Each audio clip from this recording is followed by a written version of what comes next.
교회가 뭔가 완벽하게 모든 게 준비되고 뭐 있으면 좋겠지만 부족함이 많더라도 그 안에 말씀의 은혜가 있고 하늘의 위로가 있다면 그것으로 족한 줄 믿습니다. 그리고 여기서 마리아는 좋은 편 선택했다고 그러잖아요. 그게 뭐냐 하면 그때 그 장소 그 시간 가장 중요한 것 예수님의 말씀을 듣는 거죠. 예수님 말씀 들으면서 믿음이 자라고 하나님 나라 위해서 자기가 무엇을 할 수 있는지 거룩한 의지를 품는 것 이게 중요한 줄 믿습니다.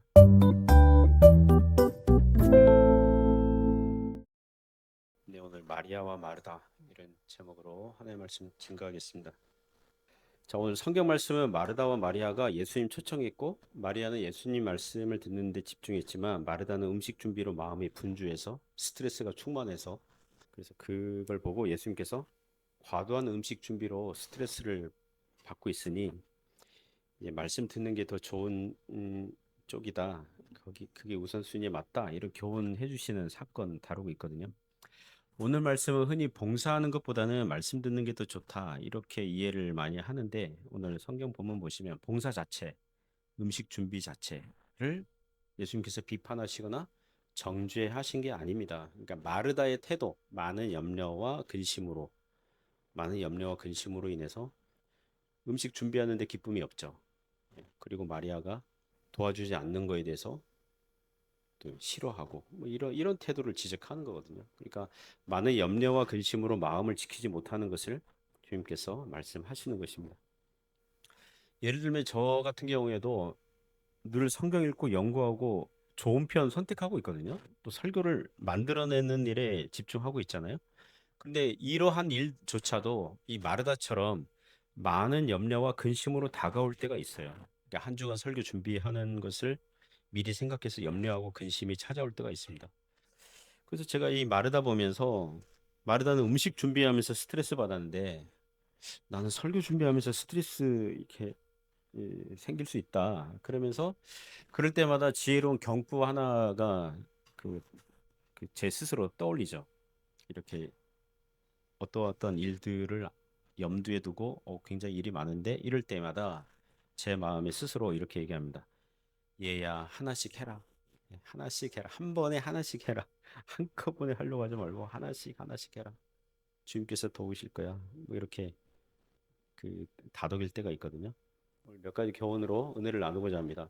첫 번째는 예수님께서 기뻐하시는 것을 먼저 생각하라는 거죠. 38절부터 40절에서 교훈하는데요. 같이 읽어보겠습니다. 그들이 길 갈 때에 예수께서 한 마을에 들어가심에 마르다라 이름하는 한 여자가 자기 집으로 영접하더라. 그에게 마리아라 하는 동생이 있어 주의 발치에 앉아 그의 말씀을 듣더니 마르다는 준비하는 일이 많아 마음이 분주한지라. 예수께 나아가 이르되 주여 내 동생이 나 혼자 일하게 두는 것을 생각하지 아니하시나이까. 그를 명하사 나를 도와주라 하소서. 38절 보시면 예수님과 제자들이 길을 갈 때에 한 마을에 들어가세요. 이 마을은 요한복음 보면 베다니라는 마을입니다. 예루살렘에서 3.5km 좀 떨어져 있고요. 오빠 나사로 그리고 두 자매 마르다와 마리아 이렇게 같이 거주합니다. 성경학자들이 좀 의문을 품죠. 왜 다 큰 형제자매들이 함께 살까? 그렇잖아요. 모두 다 미혼인가? 그 당시는 조혼 문화가 있었기 때문에 10대 중후반이면 다 결혼했거든요. 왜 같이 살지? 모두 다 배우자를 잃은 호랍이 또 뭐 과부들인가? 이런 질문하죠. 이런 경우에 성경이 직접 언급하지 않기 때문에 가능성만 열어 두면 되죠. 가장 가능성 높은 것은 뭘까요? 마르다와 마리아는 모두 다 미혼일까요? 과부일까요? 미혼일 가능성이 높습니다. 아직 싱글이에요. 싱글일 가능성이 높고요. 또 적은 의견으로 뭐 과부일 가능성도 있는데 굳이 성경이 언급하지 않기 때문에 또 다른 하나는 다 가족이 있는데 성경이 굳이 가족들을 직접적으로 언급하지 않았을 가능성도 있습니다. 그러니까 아무튼 나사로와 마르다 마리아가 한 집에 살았는데 뭐 본문 시간대 보면 오늘 본문엔 나사로가 등장하지 않기 때문에 오빠는 뭐 다른 곳으로 뭐 출타 중이던가 뭐 그랬겠죠. 마침 예수님과 제자들이 베다니 마을로 이렇게 들어오시니까 마르다가 예수님과 제자들을 보고 자기 집으로 초청한 거죠. 영접한 거죠. 구약 성경을 보면 엘리사 그 선지자 경우에 순회 사역 했는데 선지자가 가는 그 지역 동네마다 선자를 자기 집으로 초청해서 식사 대접하고 잠자리 숙소도 제공해주는 그런 사람들이 나옵니다. 그리고 초대교회 보면 사도행전이랑 바울 서신서를 보면 교회의 중요한 봉사 사역 중에 하나가 순회, 이렇게 돌아다니면서 성경 가르치는 순회 성경 교사들을 성도의 어느 집에서 이렇게 초청하고 그렇게 영접하는 뭐 그런 겁니다. 마르다는 그 자기 마을에 들어온 예수님과 제자들을 보고 집에 초청했을 때부터 마음이 조급해지기 시작했을 거예요. 왜냐하면 1세기 때 이 복음서 시대에는 전화기나 휴대폰 이게 없잖아요. 전보 이런 것도 없잖아요. 그냥 그날 우연히 베다니에 들어오시는 예수님과 제자들 12명, 13명을 자기 집으로 초대하면서부터 이제 마음이 좀 뭐랄까 좀 뛰기 시작하는 거죠. 예, 흥분하는 거죠. 물론 이런 태도, 자기 집에 초대해서 식사 대접하고 굉장히 매우 좋은 거죠. 그 구약에 보시면 구약 성경인데 저 장면이 뭔지 아세요? 뭘까요? 누구 스토리일까요? 하나님께서 두 천사와 함께 소돔과 고모라를 심판하러 가실 때에 굳이 아브라함 집 쪽으로 지나치면서 가시려고 하죠. 그때 아브라함이 나무 그늘에서 이렇게 쉬다가 딱 보고 총알같이 튀어나와가지고 엎드려서 자기 집에서 식사를 좀 하시죠. 그래가지고 이제 대접하는 그런 사건이 나옵니다. 이때 식사할 때에 소위 천기누설 하나님께서 해주시죠. 실은 소돔과 고모라를 심판하러 가고 있는 중이야. 가는 길이야. 그러니까 아브라함이 하나님 소돔과 고모라에 의인 50명 있으면 뭐 악인들과 함께 의인들이 다 죽는 게 합당하지 않잖아요. 50명 있으면 좀 그 마을 좀 살려주시면 안 돼요? 50명? 오케이. 50명 의인 50명 있으면 살려줄게.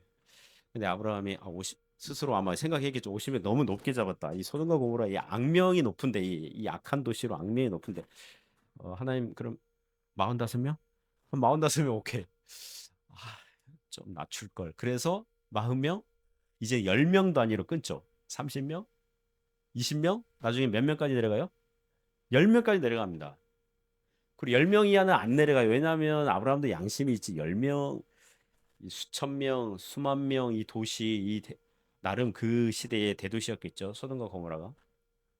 의인 10명이 없으면 그 도시는 살 수가 없을 거야. 그리고 자기 조카 롯이 살고 있잖아요. 그 안에 두 딸, 곧 결혼을 앞둔 사위돌 최소 6명 일단 기본값으로 먹고 들어가는 거거든요. 그러니까 좀 될 거야 했는데 뭐 결국 그 도시는 이제 망하게 되는데 아브라함이 그 히브리서 13장 2절 보시면 손님 대접하기를 잊지 말라 이로써 부지 중에 천사들을 대접한 이들이 있었느니라. 그러니까 아브라함이 그 대접을 하는 거거든요. 예, 영접하고 마르다도 마찬가지예요. 예수님과 제자들을 보자마자 자기 집의 형편이 어떠하든지 간에 늘 해오던 섬기는 일, 즉 초대하고 영접하는 것입니다. 그런 면에서 마르다는 일단 칭찬받아 마땅한 자매님입니다. 그런데 문제는 집에 음식 준비가 다 안 되어 있을 수 있잖아요, 그죠? 그래서 마르다는 집으로 예수님과 제자들을 모시고 걸어가면서 자기 머릿속에는 뭐가 막 지금 작동하고 있겠습니까? 아, 집에 뭐가 있지? 먹을 만한 게 뭐가 있지? 마르다는 다짐했을 겁니다. 생각했을 거예요. 집에 가자마자 음식 준비를 해야 되겠어. 음식 준비가 다 안 돼 있잖아요. 그리고 마리아와 함께 부지런히 준비하면 할 수 있을 거야. 뭐 이렇게 갔겠죠. 그래서 예수님과 제자들이 집에 도착하시고 이제 그 마르다하고 마리아는 이렇게 막 준비를 하는 거죠. 그죠? 그래서 막 음식 준비합니다.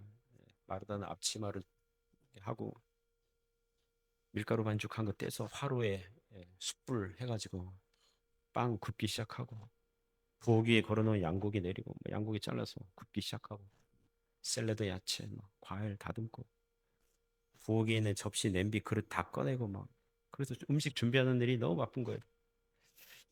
아마도 마르다는 손이 빨랐을 겁니다. 예, 빨랐을 거예요. 그럼에도 자기가 생각한 음식 퀄리티가 나오려면 동생 마리아가 도와줘야 되거든요. 그런데 동생이 부엌에 안 들어와요. 그래서 39절 보니까 그에게 마리아라는 동생이 있어 주의 발치에 앉아 그의 말씀을 듣더니 마리아는 부엌에 들어와서 언니를 도와줄 생각하지 않고 주의 발치에 앉아 그의 말씀 듣고 있거든요. 마르다는 마리아가 막 답답하게 보이는 거죠. 밉고 눈치 없어 보이는 거죠. 예수님과 12명의 제자들 남자들 13명이 거실에 바글바글 모여 있는데 거기에 마리아가 여자 하나가 끼어가지고 말씀 듣는 게 그 당시 문화에서는 그게 상식적이지 않거든요. 당장 우리나라 한국교회 선교 초기에 1800년대 후반 그리고 1900년대 초반 남녀 7세 부동석 그런 문화가 있었거든요. 유교 문화. 한국교회 초기 문화에 교회당 지으려면 기역자 건물이었다고 하잖아요. 남자들만 오는 곳, 여자들만 이렇게 설교하는 목사님은 양편다 볼 수 있지만 남녀가 이게 서로 못 보도록 나중에는 이제 같이 모였지만 가운데 막을 치거나 가림막 하거나 커튼 치거나 그게 없어진 게 오래지 않아요. 그러니까 100년도 안 됐어요. 하물며 성경 본문 복음서 시대 약 2000년 전 이스라엘 문화에서 남자들 13명이 밀집하여 모여 있는 곳에서 여자 한 명이 그 자리에 끼어서 말씀을 듣거나 또 질문하고 대화를 하고 이게 매우 드문 거죠. 남자들이 모여서 서로 대화하라고 해놓고 여자들은 부엌으로 빠져서 부엌대기죠. 부엌대기. 식사 준비하고 그런 게 이제 상식과 보편적인 문화였을 겁니다. 그래서 40절에 마르다가 예수님에게 부탁하는 거죠. 마리아가 아직 눈치를 챙기지 못하고 있으니까 40절에 이렇게 얘기합니다. 40절만 다시 한번 읽어볼까요? 마르다는 준비하는 일이 많아 마음이 분주한지라. 예수께 나아가 이르되 주여 내 동생이 나 혼자 일하게 두는 것을 생각하지 아니하시나이까. 그를 명하사 나를 도와주라 하소서. 그 마르다가 좀 화가 났던 것 같아요.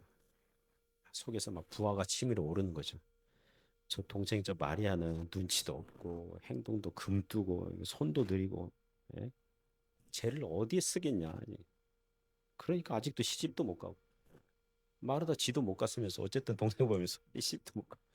남자들 사이에서 저렇게 그냥 눈치 없이 앉아 있고 막 수압을 치는 거죠. 그러니까 예수님께 좀 동생 좀 보내게 해주세요. 동생 좀 보내게 해주세요.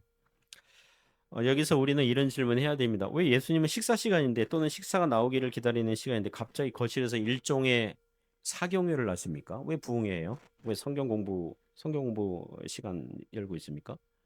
아마도 예수님과 제자들은 베다니로 들어올 때에 어떻게 했을까요?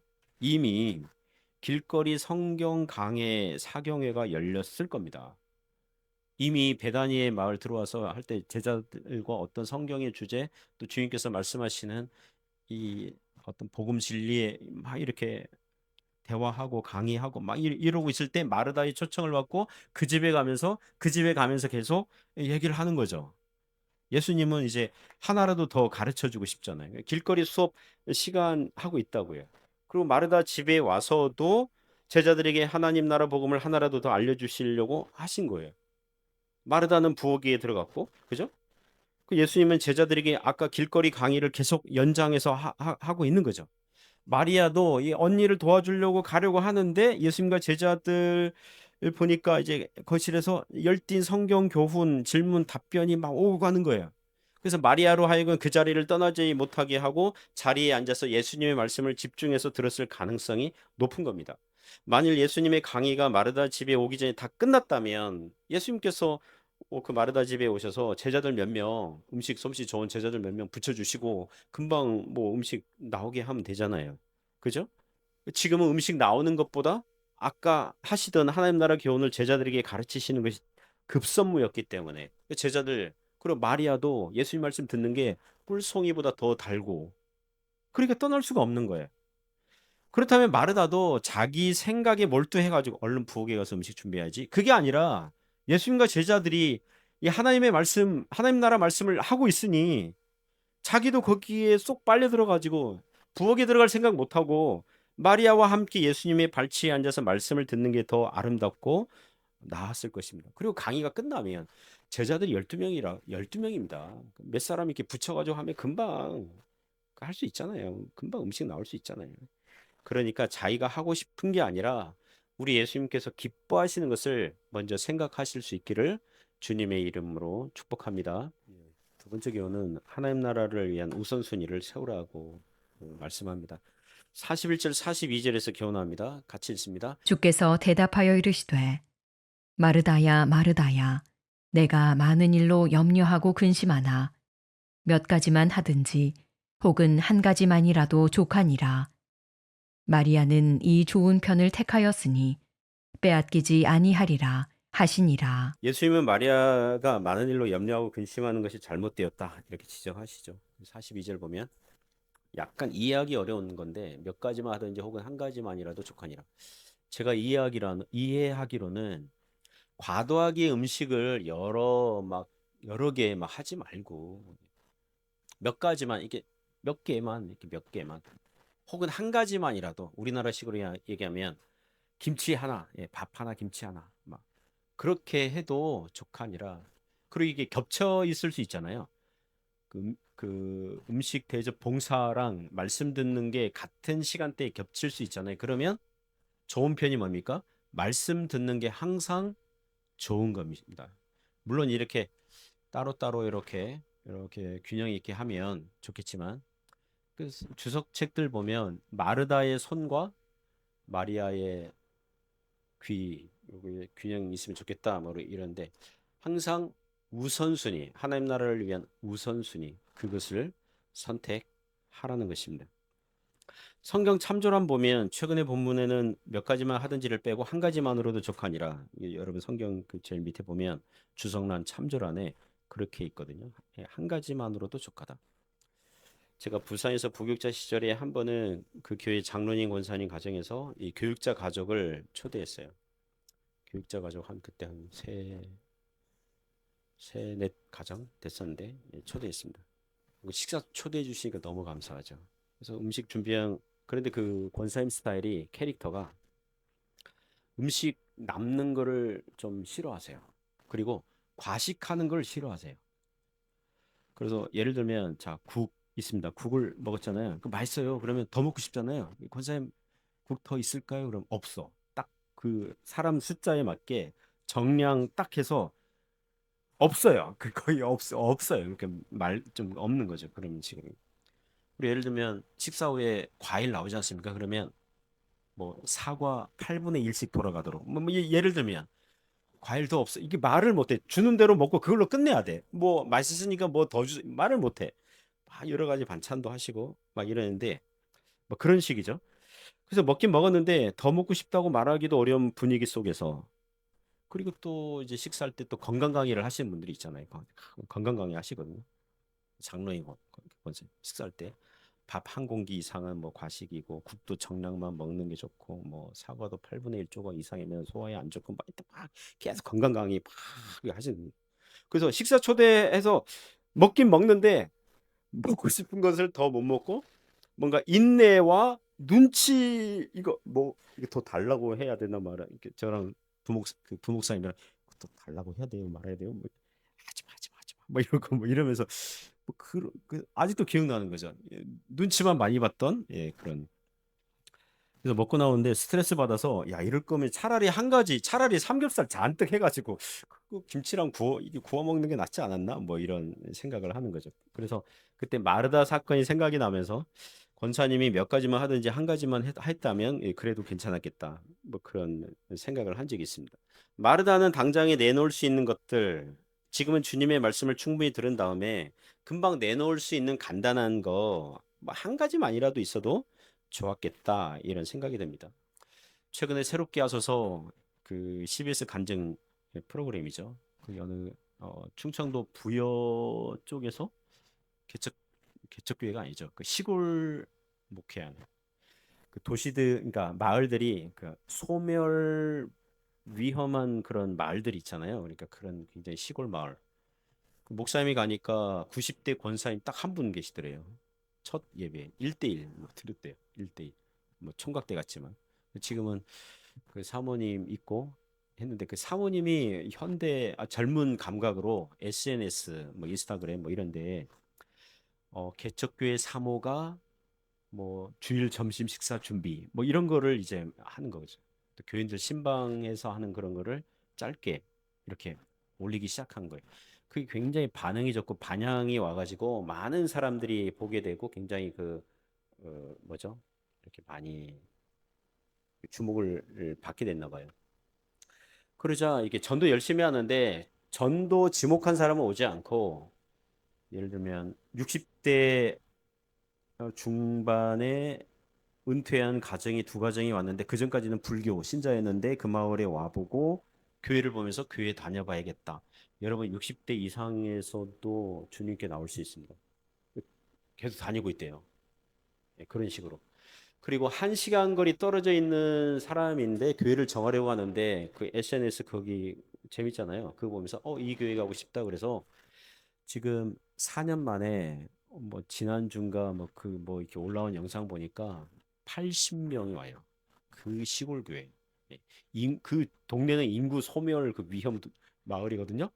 그런데 뭐 1시간 거리 뭐 사람들이 와서 그래서 주차 요원도 생겼어요. 차들이 그 시골 교회 마당에 차들이 뭐 빽빽히 있으니까 주차 요원 생기고 교인들이 이제 사모님 저희가 식사 준비할게요 하면서 각자 뭐 싸우고 사람들이 많아지니까 이제 어 주일 준비한 음식 다 먹었잖아요. 그러니까 나머지는 어떻게 해요? 컵라면으로 컵라면 컵라면 하나씩 먹어도 괜찮은 그걸 보면서 교회가 이런 거다. 몇 가지만 하든지 한 가지만으로도 족하다. 컵라면으로 족하거든요. 그것도 어디예요? 교회가 뭔가 완벽하게 모든 게 준비되고 뭐 있으면 좋겠지만 부족함이 많더라도 그 안에 말씀의 은혜가 있고 하늘의 위로가 있다면 그것으로 족한 줄 믿습니다. 그리고 여기서 마리아는 좋은 편 선택했다고 그러잖아요. 그게 뭐냐 하면 그때 그 장소 그 시간 가장 중요한 것 예수님의 말씀을 듣는 거죠. 예수님 말씀 들으면서 믿음이 자라고 하나님 나라 위해서 자기가 무엇을 할 수 있는지 거룩한 의지를 품는 것 이게 중요한 줄 믿습니다. 마태복음 26장, 마가복음 14장, 요한복음 12장 보면 공통된 사건 하나가 나오는데 마리아가 향유 옥합을 깨고 예수님 머리에 붓는 그런 사건이 나옵니다. 아마도 자기가 시집 가려고 준비한 뭐 결혼 자금이었는지 이걸 깨서 하죠. 제자들이 난리가 납니다. 특히 그 제자들 회계 재정을 맡은 가룟 유다가 그걸 보고 이거 한 300데나리온쯤 되는 건데 팔면 그리고 좀 팔고 가난한 자들에게 나눠주면 더 좋지 않았겠냐 입 바른 소리 하죠. 그런데 가룟 유다가 실은 도둑놈이죠. 회계 재정 맡으면서 거기 돈 괴를 훔쳐갔거든요. 재정에서 자기 주머니로 갔거든요. 300데나리온 한 데나리온이 하루 노동자 품삯이기 때문에 그걸 10만 원 한국도 10만 원 친다 오늘날 치면 뭐 주말 쉬고 하면 뭐 한 달에 한 200 하잖아요. 그 1년이면 2,400만 원짜리 향유 옥합을 한 방에 그냥 깨고 예수님께 부은 거예요. 그러니까 제자들이 볼 때 낭비한 거거든요. 그냥 허비한 것처럼 보였거든요. 그래서 제자들이 막 그 마리아 보고 막 이렇게 비난할 때 마가복음 14장 8절 보시면 예수님께서 이렇게 말씀하시거든요. 그는 힘을 다하여 내 몸에 향유를 부어 내 장례를 미리 준비하였느니라. 뭐예요? 예수님께서 내 고난 받을 거다. 십자가에 죽을 것이다. 하는 이러한 메시아가 고난 받고 십자가에 죽으셔야 된다는 것을 제자들은 그걸 믿기 어려워했지만 마리아도 뭐 그러한 내용을 뭐 온전히 다 소화하고 다 이해했다고 보긴 어렵지만 그래도 주님께서 그러한 방식으로 우리를 구원하시려고 하시나 보다. 미리 장례를 준비했다고 그러잖아요. 미리 장례를 준비했다. 향유를 부을 수 있었던 거예요. 부을 수 있었던 거예요. 무엇입니까? 마리아가 평소에 예수님 말씀을 잘 들었다는 거죠. 예수님 말씀 잘 들었다는 거예요. 사랑하는 성도 여러분, 믿음은 들음에서 나오고 들음은 그리스도의 말씀으로 말미암는 줄 믿습니다. 그리고 여러분 가족들 보면서도 이런 생각해야 됩니다. 특히 자녀들 보면서 자녀들이 엄마의 속을 썩이더라도 그거 아시죠? 아들을 성숙해 하는 것은 그 며느리고 그죠? 그 아내잖아요. 아들을 성숙하게 하는 것은 그 아내고 이 아내를 성숙하게 하는 것은 그 자식들이죠. 엄마를 성숙하게 하는 것은 그 자식들이거든요. 그 자녀들 보면서 주일에 예배당에 나가서 하나님께 예배드리고 있다면 다른 모든 것들이 혹 부족하더라도 그 한 가지만으로도 족하고 충분한 줄 믿으시기 바랍니다. 부모가 옆에 있어서 도와주지 못하더라도 보이지 아니하시는 성령께서 함께 하실 것이고, 저 옛날 광야 이스라엘 백성들에게 하나님께서 구름 기둥과 불 기둥으로 인도하셨듯 자녀들의 인생도 하나님께서 인도하실 것을 믿는 것입니다. 다른 뭐가 좀 부족하게 보이더라도 주님을 알고 있다면, 주님을 믿고 있다면, 또 예배자라면, 주님께 속한 자라면 좋은 편을 택한 거예요. 그래서 그 유익이, 그 축복이 빼앗기지 않을 것입니다. 그런 은혜가 있기를 주님의 이름으로 축복합니다.